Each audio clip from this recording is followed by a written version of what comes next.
Hello friends, विद्यापुरम platform पर आपका स्वागत है। हमने जो हिंदी की सीरीज़ स्टार्ट की थी ये उसका दूसरा लेक्चर है और हम आपको इसमें पढ़ाएंगे उत्तर प्रदेश की प्रमुख बोलियां। हमारे उत्तर प्रदेश में कौन कौन सी बोलियां हैं वो हम इस क्लास में आपको बताएंगे। हमारे प्रदेश में बोलियां 3 रूप से बोली जाती हैं। हमारे प्रदेश में जो भाषा है वो 3 रूप से बोली जाती हैं: बोली, उपभाषा और भाषा।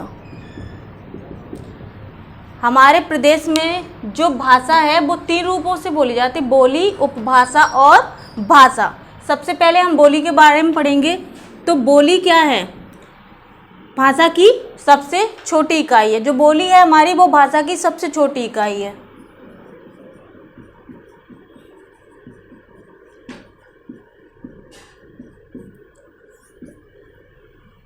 बोली भाषा की सबसे छोटी इकाई है। ये कुछ कुछ दूरी पर बदलती रहती है।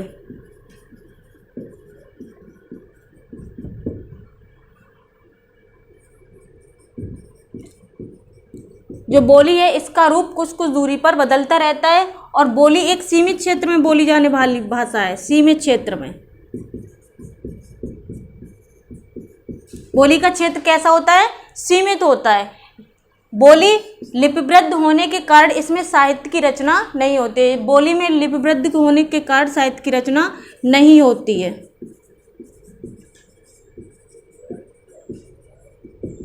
लिपिबद्ध होने के कारण साहित्य रचना का अभाव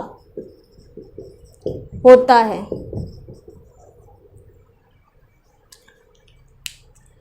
हमारे प्रदेश में कम से कम 650 बोलियां हैं। कितनी बोलियां हैं? 650 बोलियां हैं। एक बार फिर से देखते हैं। बोली भाषा की सबसे छोटी इकाई है। क्षेत्र कैसा है इसका? सीमित क्षेत्र है और कुछ कुछ दूरी पर इसका रूप क्या होता है? बदलता रहता है। लिपिबद्ध होने के कारण साहित्य की रचना का अभाव रहता है। भारत में कुल 650 बोलियां हैं। अब हम देखेंगे उपभाषा। उपभाषा का दूसरा नाम विभाषा भी है। बोली का क्षेत्र विकसित हुआ तो क्या बन गई? उपभाषा। उपभाषा विस्तृत हो जाती है। जब बोली का क्षेत्र विस्तृत हुआ क्या बन गई? विभाषा या उपभाषा। इसमें क्या होता है? साहित्य की रचनाएं होने लगती हैं। साहित्य रचनाएं होने लगती हैं और इस विभाषा में अन्य बोलियां होती हैं। जो ये उपभाषा है इसमें अन्य बोलियां भी पाई जाती हैं। इसके बाद हम देखेंगे भाषा। भाषा पूरी तरह से विकसित हो जाती है। उपभाषा का विकसित रूप क्या हो जाता है? भाषा। ये पूरी तरह विकसित हो जाती है। इसका क्षेत्र विस्तृत हो जाता है। क्षेत्र कैसा हो जाता है? विस्तृत हो जाता है। साहित्य की रचनाएं होने लगती हैं।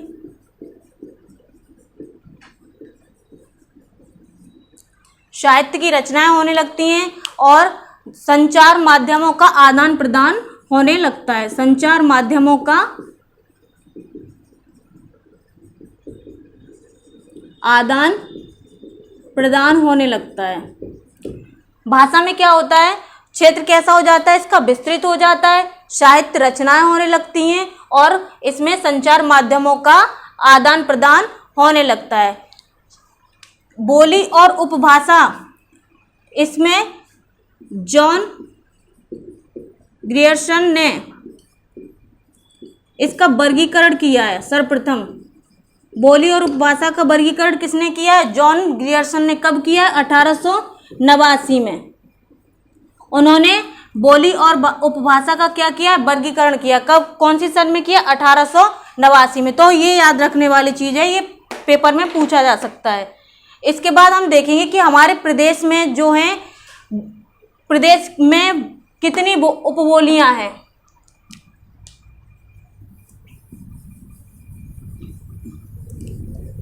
हमारे प्रदेश में 5 उपबोलियां पाई जाती हैं। कितनी पाई जाती हैं? 5 उपभाषाएं पाई जाती हैं, जिसमें जो 5 उपभाषाएं हैं हमारे प्रदेश में जो 5 उपभाषाएं पाई जाती हैं, इसमें लगभग 17 बोलियां हैं। 5 उपभाषाओं में कितनी बोलियां हैं? 17 बोलियां हैं। कौन कौन सी हैं वो हम आपको बताएंगे।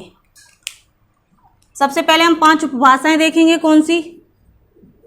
पूर्वी हिंदी, उसके बाद पश्चिमी हिंदी, इसके बाद राजस्थानी हिंदी,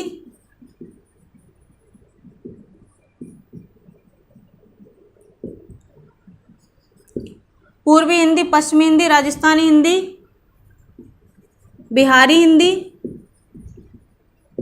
और लास्ट है हमारी पहाड़ी हिंदी।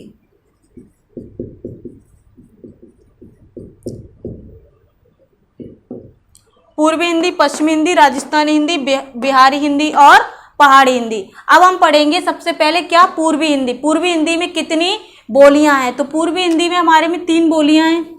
कौन कौन सी हैं वो देखेंगे।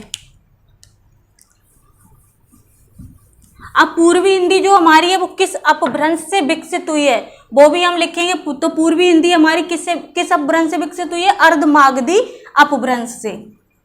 अर्धमागधी अपभ्रंश से। इसमें बोलियां कितनी हैं? 3 हैं। कौन सी? अवधी, बघेली और छत्तीसगढ़ी। हमारी जो पूर्वी हिंदी है इसकी जो विकसित किससे हुई है? अर्धमागधी अपभ्रंश से। कितनी बोलियां हैं? 3 हैं इसमें। कौन कौन सी? अवधी, बघेली और छत्तीसगढ़ी। अब हम पढ़ेंगे सबसे पहले अवधी के बारे में। क्षेत्र कहाँ है और कितनी विकसित है, कहाँ कहाँ पे ये बोली जाती है।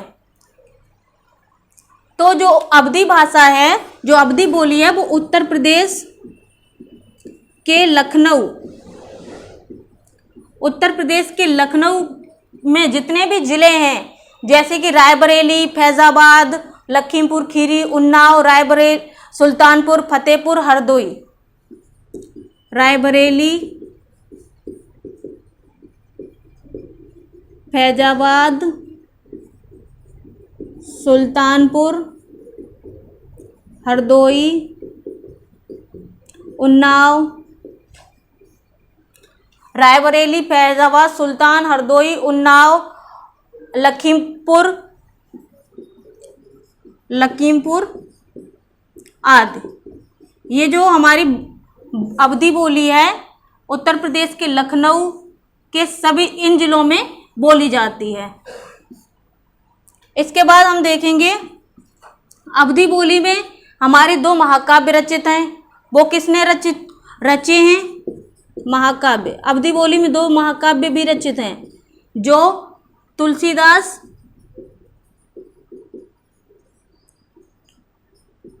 और मलिक मोहम्मद जायसी द्वारा रचित हैं। तुलसीदास का रामचरितमानस और मलिक मोहम्मद जायसी का पद्मावत। ये दोनों महाकाव्य कौन सी भाषा में रचित हैं? अवधी भाषा में। किस भाषा में रचित है? अवधी भाषा में। तो ये क्वेश्चन ना एग्जाम में आ चुका है कि तुलसीदास और जायसी के कौन से महाकाव्य अवधी भाषा में रचित हैं। तो रामचरित या पद्मावत, या ये पूछ सकता है रामचरित और पद्मावत किस भाषा में रचित हैं? तो अवधी भाषा में। और इसमें एक क्वेश्चन और आया था यहाँ से कि तुलसीदास और जायसी का जो रचनाएं हैं, जो कृति हैं, वो क्या है? महाकाव्य हैं, काव्य हैं, कृति हैं या पद हैं? तो वो क्या है? महाकाव्य। तो हमारे यहाँ से 3 क्वेश्चन एग्जाम में आ चुके हैं। इसके बाद हम देखेंगे बघेली।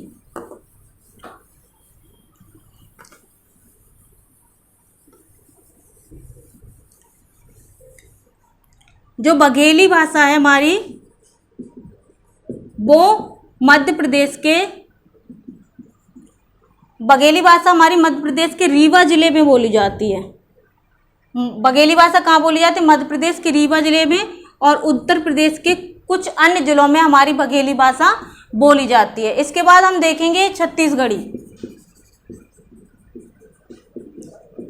हमें क्षेत्र याद रखने हैं। क्षेत्र ये एग्जाम में पूछे जाते हैं, जो भाषाओं के क्षेत्र होते हैं वो एग्जाम में पूछ लिए जाते हैं। इसके बाद हम देखेंगे छत्तीसगढ़ी। तो छत्तीसगढ़ी से हमें ये तो पता चल रहा है कि छत्तीसगढ़ में तो बोली जाएगी। तो ये जो छत्तीसगढ़ी भाषा है वो छत्तीसगढ़ के रायपुर जिले में बोली जाती है। अब हमारी पूर्वी हिंदी हो गई। अब हम देखेंगे पश्चिमी हिंदी।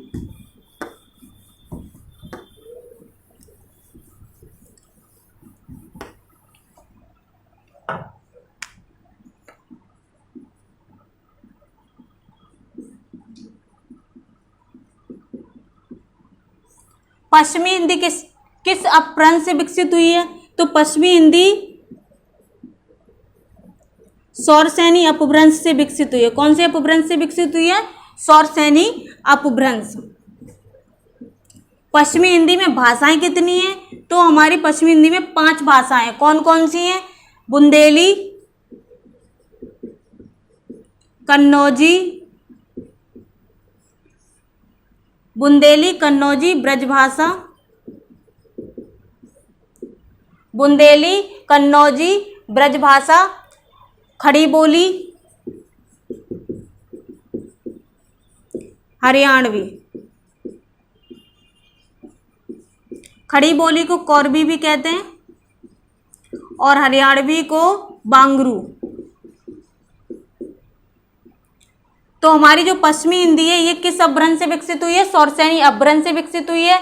और इसमें कितनी भाषाएं? इसमें हमारे 5 भाषाएं हैं, बुंदेली, कन्नौजी, ब्रजभाषा, खड़ी बोली और हरियाणवी। खड़ी बोली का अन्य नाम कोरबी और हरियाणवी का अन्य नाम है बांगरू। तो हम सबसे पहले पढ़ेंगे बुंदेली बोली कहाँ बोली जाती है। क्षेत्र देखते हैं इसका। तो जो बुंदेली बोली का क्षेत्र है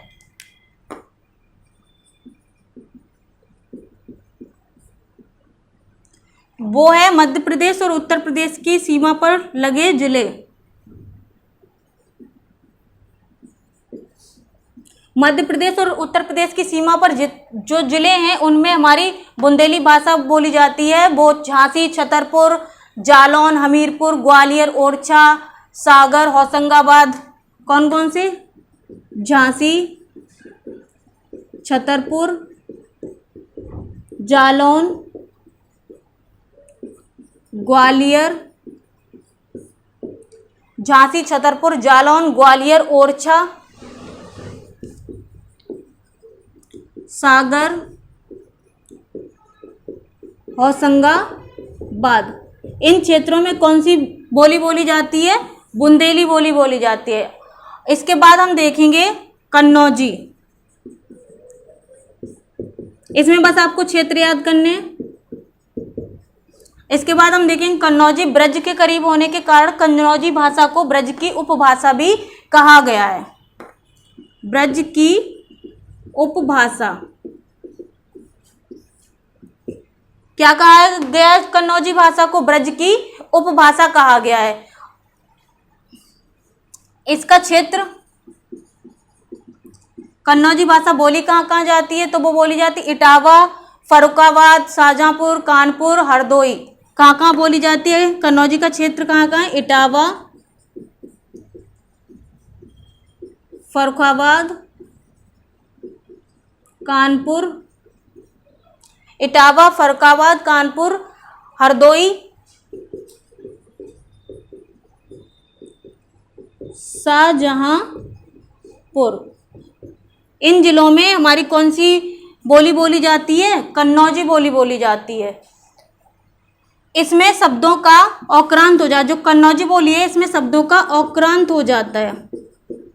औक्रांत कैसे हो जाता है? जैसे कि हम बोलते हैं हमारा, तो इसमें कन्नौजी बोली में उस हमारा का हो जाता है, रा का हो जाता है हमाओ। रा का क्या हो जाता है? ओ। आ का ओ। तो हमारा का हमाओ, तुम्हारा का तुमाओ, मेरा का मेओ, तेरा का त्यो। इस तरह से इसमें बोली में औक्रांत हो जाता है। और ये जो कन्नौजी बोली है ब्रज भाषा की उपभाषा है, तो यह ब्रज भाषा से मिलती जुलती है। किससे मिलती जुलती है? ब्रज भाषा से। हमारी जो कन्नौजी बोली है वो किससे मिलती जुलती है? ब्रज भाषा से। अब इसके बाद हम देखेंगे ब्रज भाषा। ब्रज भाषा का क्षेत्र किस अपभ्रंश से विकसित है? किन किन क्षेत्रों में बोली जाती है? तो हम अभी पढ़ रहे हैं पश्चिमी हिंदी, तो ये शौरसेनी अपभ्रंश है, तो ब्रजभाषा भी शौरसेनी अपभ्रंश है। ब्रजभाषा अपभ्रंश कौन सा है? शौरसेनी, शौरसेनी अपभ्रंश। लेकिन शौरसेनी अपभ्रंश का रूप कौन सा है? तो ये है मध्यवर्ती रूप। कौन सा रूप है? मध्यवर्ती रूप। हमारी जो ब्रजभाषा है वो शौरसेनी अपभ्रंश का मध्यवर्ती रूप है। ब्रज का अर्थ क्या होता है? पशुओं, गांवों का समूह, गौओं का समूह या चारागाह, ये तो होता है हमारे ब्रज का अर्थ। गंगा यमुना के किनारे होने के कारण, गंगा यमुना के समीप होने के कारण ग्रियर्सन ने इसे अंतर्वेदी भाषा भी कहा है। ब्रज भाषा को ग्रियर्सन ने क्या कहा है? अंतर्वेदी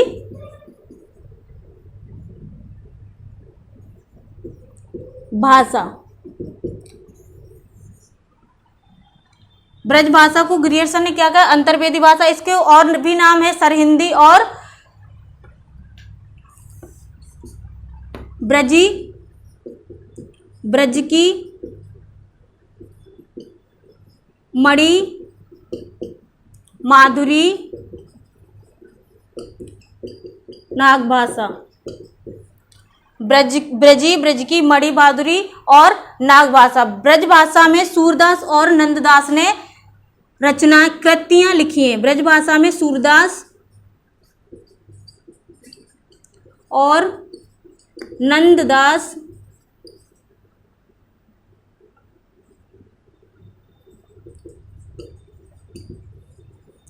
की कृतियां लिखी गई हैं। इसके बाद हम देखेंगे, ब्रजभाषा के बाद हम देखेंगे खड़ी बोली। तो खड़ी बोली हमारी कहाँ कहाँ बोली जाती है? क्षेत्र देखेंगे इसका।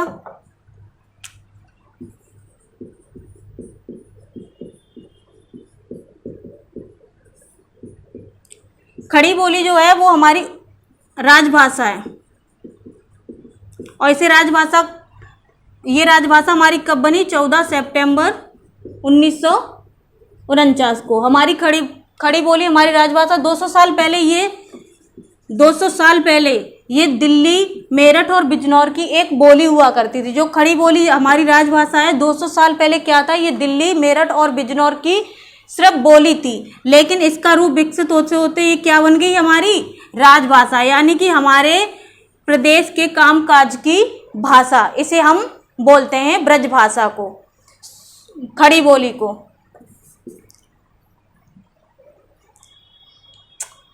खड़ी बोली जो है हमारी शौरसेनी अपभ्रंश से विकसित है। शौरसेनी अपभ्रंश, शौरसेनी अपभ्रंश से विकसित है। रूप कौन सा है? उत्तरी रूप।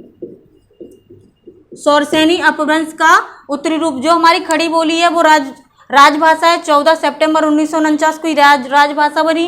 200 वर्ष पहले एक बोली थी और विकसित होते होते ये क्या बन गई? हमारी राजभाषा बन गई। और शौरसेनी अपभ्रंश उत्तरी रूप से विकसित है। खड़ी बोली का प्रयोग व्यापार, सूचना, पत्र पत्रिकाओं, व्यापार, सूचना, पत्र पत्रिकाओं और शिक्षा प्रशासन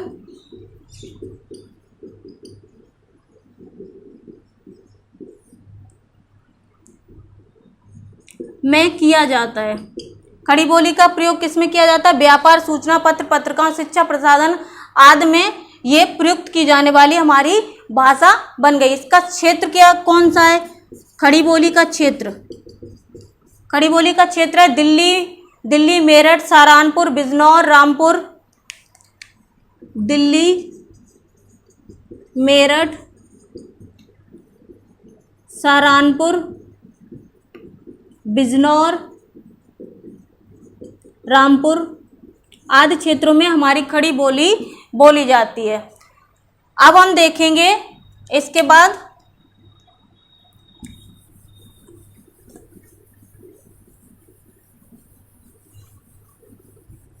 जो हमारी 5वीं बोली है इसके बाद हरियाणवी या बांगरू।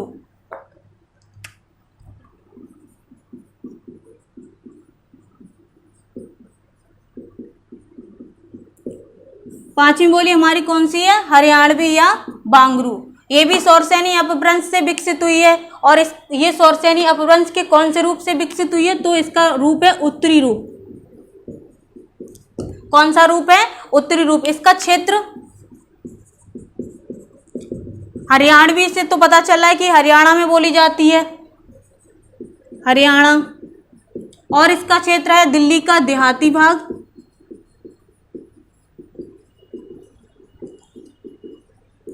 कौन सा है? हरियाणा, दिल्ली का देहाती भाग, करनाल, रोहतक, हिसार, पटियाला। करनाल, रोहतक, हिसार, पटियाला आदि क्षेत्रों में ये बोली बोली जाती है। हरियाणी बोलवी जो है उसका सौरसेनी अपभ्रंश से विकसित है। रूप कौन सा है? उत्तरी रूप है। क्षेत्र कौन सा है? हरियाणा, दिल्ली का देहाती भाग, करनाल, रोहतक, हिसार और Patiala. Thanks for watching video.